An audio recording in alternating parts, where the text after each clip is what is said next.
Herkese günaydın. Gene kahvaltı vaktinden selam vereyim dedim. Elifciğiniz karnını doyuracak. Bu dün poğaça içinden artmıştı. Şöyle bir kase kadar 2 tane yumurta kırdım ona. Ben severim böyle soğanlı, kıymalı. Hatta yazın böyle menemen gibi de üstüne hani domates de ekleyip böyle kıymalı menemen çok hoşuma gider. Şimdi çayımı da doldurayım. Karnımı doyurayım. Saat 11'e geldi. Bir dilim de buğday ekmeği koyalım. Almıştım ya. Dün mayalı yedik. Bugün buğday yiyelim. Elif'in de kafası karışık gerçekten. Neyse. Aşırıya kaçmadan yiyoruz da işte. Diyorum ya bir gün öyle bir gün böyle. Şimdi yanına bir dilim buğday ekmeği alacağım.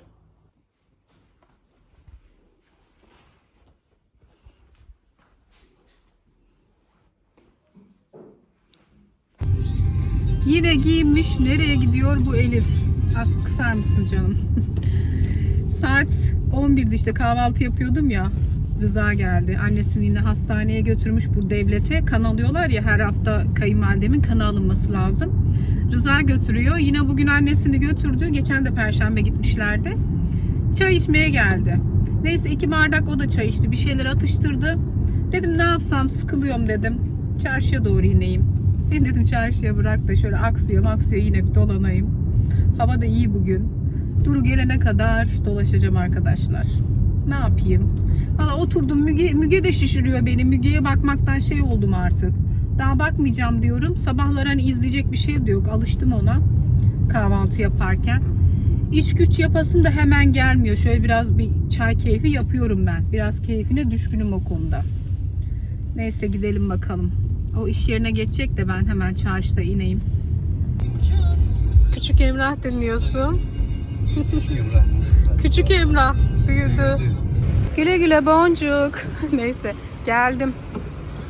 İlk inmişim ha. Hava çok güzel. Valla oturup Müge izliyordum. Şöyle çarşaf bakacağım. O Nevresim takımı gelmişti ya bana Kelebek'ten. Ona uygun bir lastikli çarşaf alalım. Şöyle bir dolanalım arkadaşlarım. Belki TK Home'a da bakarız. Şöyle tekstil katından başlayalım. 4'e geldim. Bak. Bak değişikmiş. Güzel. Şöyle var. Kırlentler bak şöyle var. Şunların kumaşı güzelmiş. Şöyle desenli falan istemem de. Şu turuncu halı gözüme çarptı. Baksana. Bir yerde patlatacaksın o halıyı, güzel olur. Şöyle bakalım canlarım. İğne halılar. Salon halısı demişsiniz bana bir ara, halılarını değiş diye de. Bilmem, salon halılarım şimdi beni rahatsız etmiyor. İleride bakarız. Masaya hiç runner seresim yok. Bir iki arkadaş yazmış aslında hani güzel şık bir runner kullan diye de. Ne bileyim ya, 3 tane 100 lira şöyleler var. Şöyle desenli runner'lar gelmiş. Bunları böyle kahvaltıda falan serilebilir. Kahvaltı yaparken. Gri. Şurada da var bir sürü böyle küpürlü müpürlü bak. Ne bileyim, kullanasım yok runner. Şu anneminkinden zaten. Annemde var da. Yolluk dolu vallahi. Şöyle.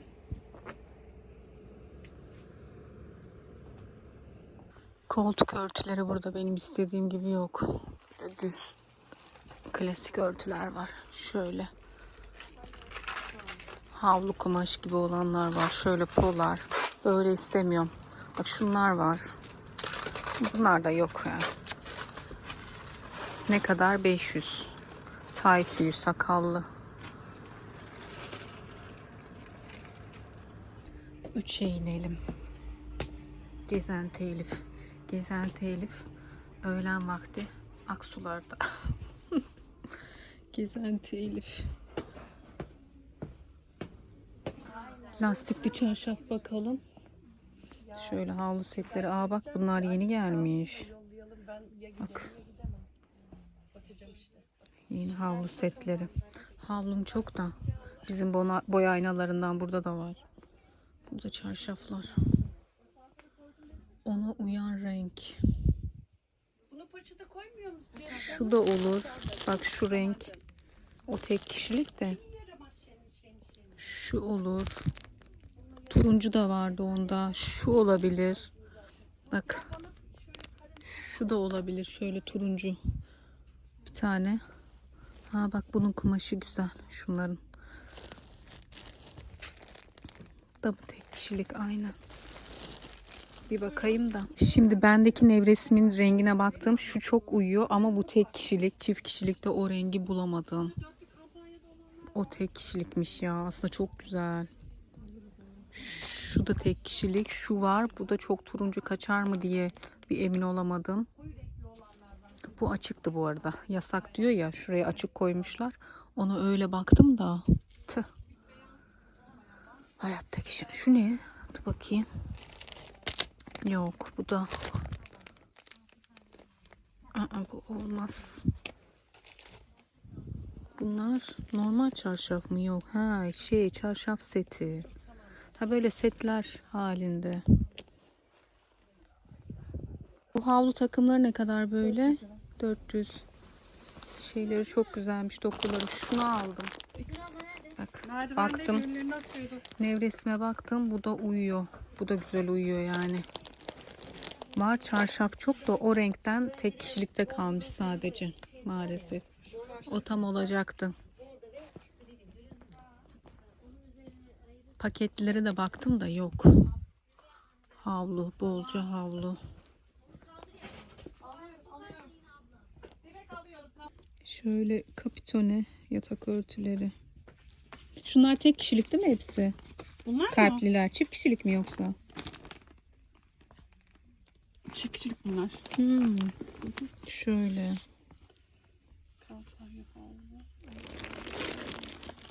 Ne kadarmış? Beyazlı. Fiyatı var mı? Fiyatını biliyor musun? 750 onlar. 750. Şöyle kapitone gibi. Şöyle mutfak önlükleri. Ne diyor? Mutfağın sultanı. Poşetlikler. Gidelim. Geze geze gidiyoruz. Şunu aldım ya. Şöyle çiçek açıyorlar. Bir sürü çiçek gelmiş. Burada ürün açılımına denk geldik. Bakın. Şunlar var.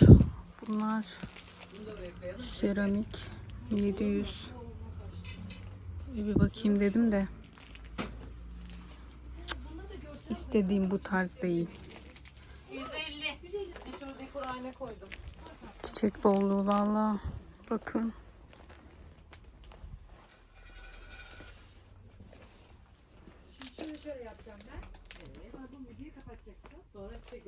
Böyle sunum kağıtları yenisi gelmiş 50 lira. Bir de şu koltuk kenarına böyle koltuk sehpası gelmiş. Bakın ayarlanabilir.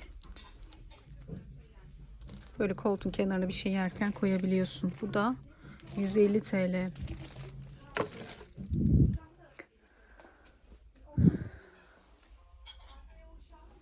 Şunlar tekli miymiş? Tekli miymiş? Ay diyemedim.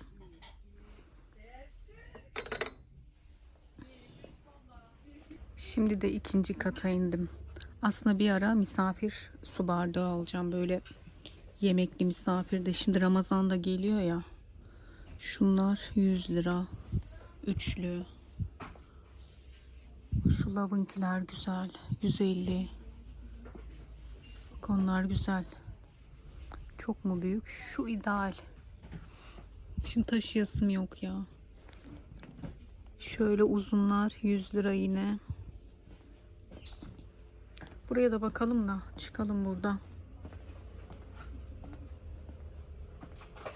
150 lira sürahiler.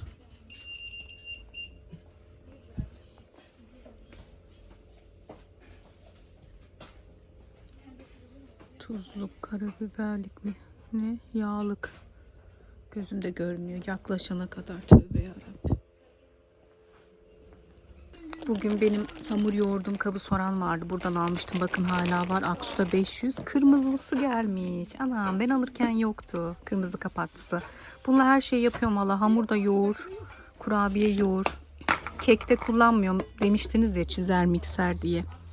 Bendeki şu zaten. Çok güzel ama derinliği çok iyi. Her şey yoğrulur bunda. Bak kalp desenlisi. Kırmızısı gelmiş. Güzel. Emaye tencereler. Nostaljik.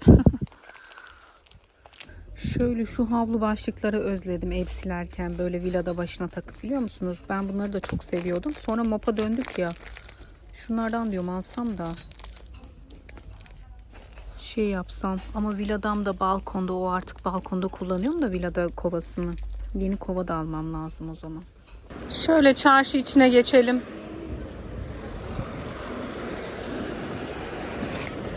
Bir kapalı çarşıya bakalım arka sokağa gelmişken. Şöyle üst kata çıktım. Dedim çiçeklere bir bakayım. Orayı kapatmışlar. Çiçeği azaltmışlar mı? Bakalım şöyle.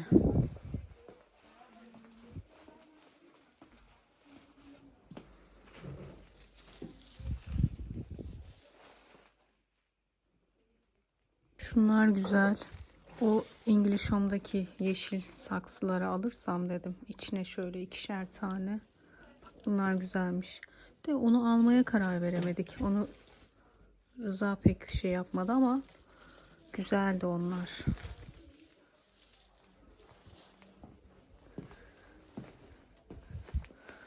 Şöyle var. Bunlar da çok dökülüyor sonra. Buradan da nasibimize peçeteler düştü. Peçete aldım sadece. Çiçeklere bak. Neyse gidelim.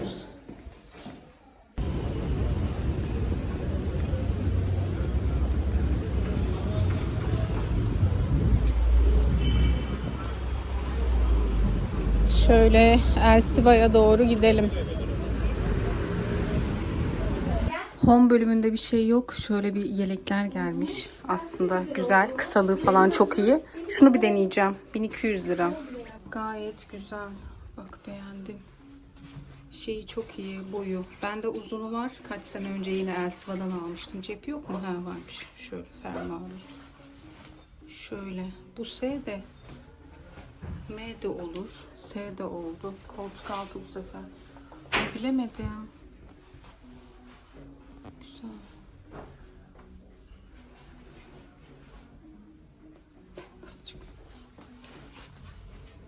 Neyse bunu bırakayım şimdi. Yazarsınız. Bir emin olamadım. Tam baharlık yani. Baharda ben seviyorum şişme yelek ama böyle şapka. Bende şöyle uzunu var. O da şapkalı. Çok heybetli duruyor. Zaten kaç sene oldu onu alalı da. Neyse yazarsınız. Daha ceket bakmıyorum ama kırmızı etiketteler. %40, %50'ye varan indirimler var yine. Ama ceket tarzı bakmayacağım. Şöyle bir tur atıp çıkalım buradan da. Tek kalan ürünlerde de indirim varmış. Ama düştüğü fiyatlara bakar mısınız? 800 liraya ta güya 2200'lerden başlamış. Sonra 1000 olmuş. Sonra 900. Bak montlar. Kalın bir mont ha. 800 liraya çok iyi. İhtiyacı olan yine baksın da ben artık dış giyim bakmıyorum. 1000 lira. Şunlar benim üstümdekinin kremi 1000 lira olmuş bak. Ben 1,5'a internetten almıştım. Ha bak bendekinin kahvesi de var burada ama bu deri olanı. Kot ceketler yine şöyle.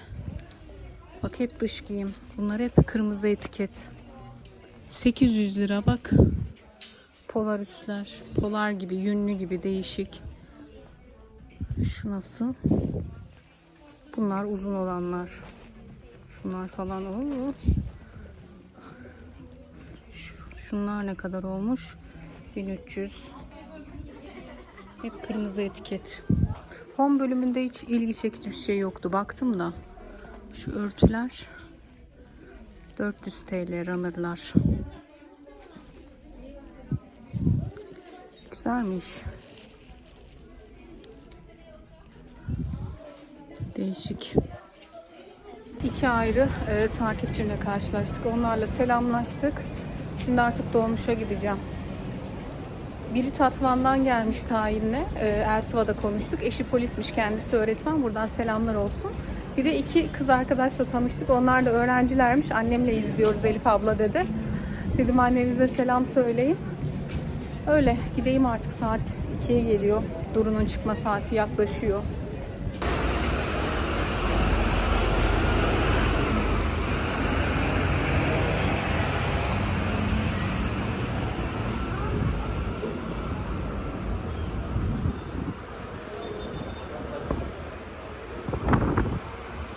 Eve geldim arkadaşlarım. Bugün çarşıdan payıma düşen bir lastikli çarşaf. O kelebeğin verdiği nevresim takımına. Bunu yıkarım. O nevresim takımıyla birlikte atarım, kuruturum. Ondan sonra sereriz bunları. Zaten kendi nevresimi ben dün değiştirdim. Bu arada yazmışsınız Elif abla hani nevresimi kaç günde bir değiştiriyorsun diye. Haftada bir değiştiriyorum kızlarım bizim. Bir arkadaş da yazmış bizim komşumuz ayda bir değiştiriyormuş diye. Şoklara girdim. Tövbe ya, şaka yapmıştır dedim, mümkün değil hani. Normali haftada birdir. Dün değiştirdim. Birkaç gün sonra da bu yenileri sereriz. 1.80'e yani 180'e 200 bu ölçüsü. Bir de şöyle kapalı çarşıdan peçeteler aldım. Ramazan'da lazım olur. Geçen de iyi Ramazanlar yazılı almıştım Japon pazarından. Onu şöyle şuraya çekmeceye koydum. Bir de şöyle uzunlardan aldım.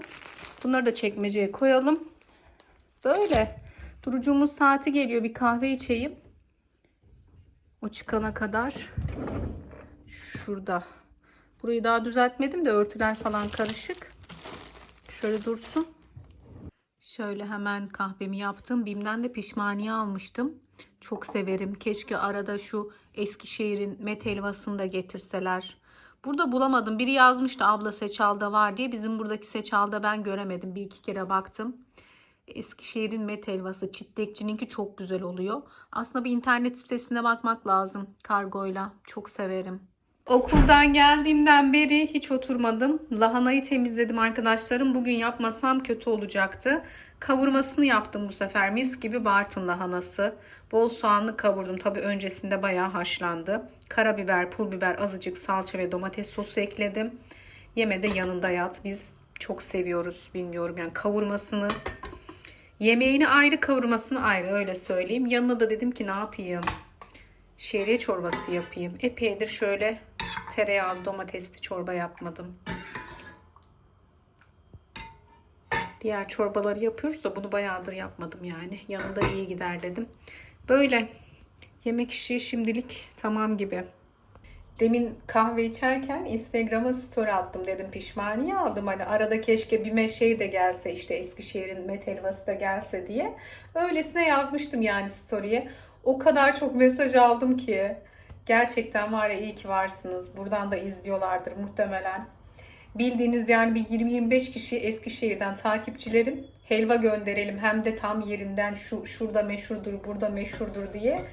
Bir sürü mesaj geldi. Valla sizler yollamış, ben de yemiş kadar oldum. Allah razı olsun. Şeyde var herhalde. Çitlekçinin internet sitesinden sipariş veriliyor diye biliyorum. Bakmadım da. Oradan bir bakacağım. Arada böyle benim onu kafama vurur. Canım ister yani. Dışarıya falan gidince mola yerlerinde mutlaka alırım. Epeydir de bir yere gitmedik. En son tabii. Neye gittik de aldık biz onu? Araba almaya gittiğimizde İstanbul'a dönüşte Çitlekçi'den almıştık. Bak bayağı olmuş. Ama çok mesaj geldi ya, çok mutlu oldum. Vallahi demeniz yeter. Saat 9'a geliyor. Herkes ayrı telden çalıyor bizde. Çay faslı arkadaşlarım. Duru Hanım yumurta istedi. Ona tereyağında yumurta yaptım. Halef başladı. Rıza Bey orada uyuyakaldı. Çaya kalk diyorum. Kalkacak inşallah. Ben de aldım çayımı, köşeme geçtim. Videoyu buraya kadar editledim arkadaşlarım. Dedim artık kapatayım. Instagram'a story attım. Saçımı koyutmak istiyorum ama işte sarı için çok uğraştığım aklıma geliyor diye. DM ikiye bölündü. Kimisi koyu da yakışıyor diyor. Eskiden de çok kullandığım için. Kimisi de bence bu renk senin rengin, tam oturdu, sakın bozma, o kadar uğraştım diyor. Bilmiyorum, kıyamıyorum da çok geldi diplerim. Şöyle açayım da. 5 ay oldu mu? 6 ay mı oldu ben omre yaptıralı? Çok çabuk uzuyor benim saçlarım. Kestirmiştim de sonra biliyorsunuz. Yıprandı tabii o son açmadan yani omreden sonra tabii bayağı bir sarı olmuştu ya. O şekilde açmıştık. Bir yıprandı. O yüzden kestirmiştim. Şu an kendine yeni gelmeye başladı uçları. Dibimde bayağı indi artık şuraya kadar. Bir aklım diyor ki Elif bayrama şöyle koyu kahverengi yap çık diyor. Bir aklım çok uğraştım diyor. 3 senedir bu rengi oturtturmak için sabrettik hep istediğim gibi tamamen böyle hani sapsarı saçlar hep hayalimde. Öyle ne bileyim hevesim de kalmadı diyorum. Sonra diyorum ki Elif çok uğraştın. Bu ara böyle bir kafama bir taktım gibi arkadaşlarım. Siz de fikrinizi yazın. Seviyorum, yakışmıyor değil. Ha tabii sarı saç masraflı da oluyor. Olmuyor değil yani. Omreler olmuş 8-10 bin fiyatlar. En son boyattığımda ben zaten 6,5'a mı boyattım? Tabii 6,5 muydu? Yani uçmuş omre fiyatları. Hele uzun saçsa daha da fark ediyor. Yine uzattım epey. Bakalım. Ne yapacağız bilmiyorum. 5-6 ay yaptırmadım. Yaptırmam lazım. Ya bayrama ya bekleyeceğim sabredeceğim yaza. Ya da dediğim gibi koyutacağım. Siz de fikrinizi yazın. Ben de videomu kapatayım. Kısmetse yarın görüşürüz. Şimdiden hepinize hayırlı cumalar.